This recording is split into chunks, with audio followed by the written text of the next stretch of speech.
katika Injili ilivyoandikwa na Luka.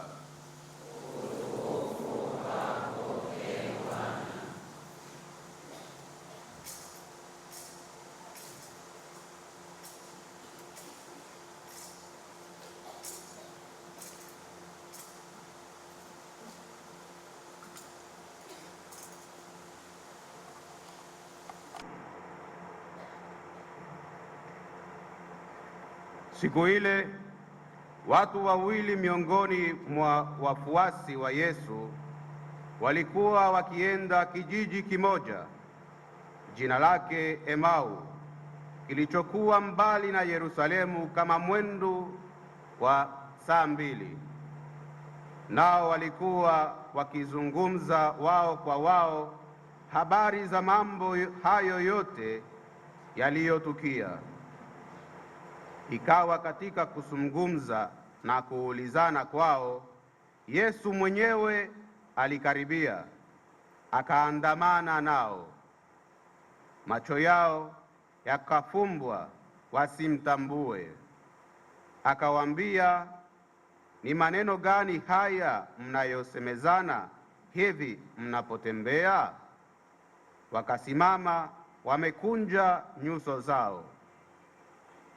Akajibu mmoja wao, jina lake Kleopa, akamwambia, je, wewe peke yako mgeni katika Yerusalemu hata huyajui yaliyotukia humu siku hizi?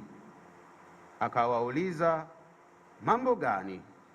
Wakamwambia, mambo ya Yesu wa Nazareti, aliyekuwa mtu nabii, mwenye uwezo katika kutenda na kunena mbele za Mungu na watu wote. Tena jinsi wakuu wa makuhani na wakubwa wetu walivyomtia katika hukumu ya kufa, wakamsulubisha. Nasi tulikuwa tukitumaini ya kuwa yeye ndiye atakayewakomboa Israeli. Zaidi ya hayo yote, leo ni siku ya 3 tangu yalipotendeka mambo hayo. Tena wanawake kadha wa kadha wa kwetu walitushitusha, waliokwenda kaburini asubuhi na mapema wasiuone mwili wake. Wakaja wakasema ya kwamba wametokewa na malaika waliosema kwamba yu hai. Na wengine waliokuwa pamoja nasi walikwenda kaburini, wakaona vivyo hivyo kama wale wanawake walivyosema, ila yeye hawakumuona. Akawaambia, enyi msiofahamu, wenye mioyo mizito ya kuamini yote walioyasema manabii, je, haikumpasa Kristo kupata mateso haya na kuingia katika utukufu wake? Akaanza kutoka Musa na manabii wote, akawaeleza katika maandiko yote mambo yaliyomhusu yeye mwenyewe. Kikaribia kile kijiji walichokuwa wakienda, naye alifanya kama anataka kuendelea mbele. Wakamshawishi wakisema, kaa pamoja nasi, kwa kuwa kumekuchwa na mchana unakwisha. Akaingia ndani kukaa nao.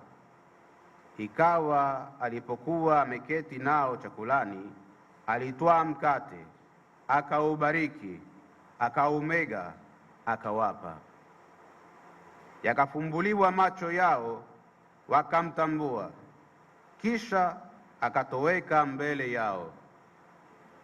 Wakaambiana, je, mioyo yetu haikuwaka ndani yetu hapo alipokuwa akisema nasi njiani na kutufunulia maandiko?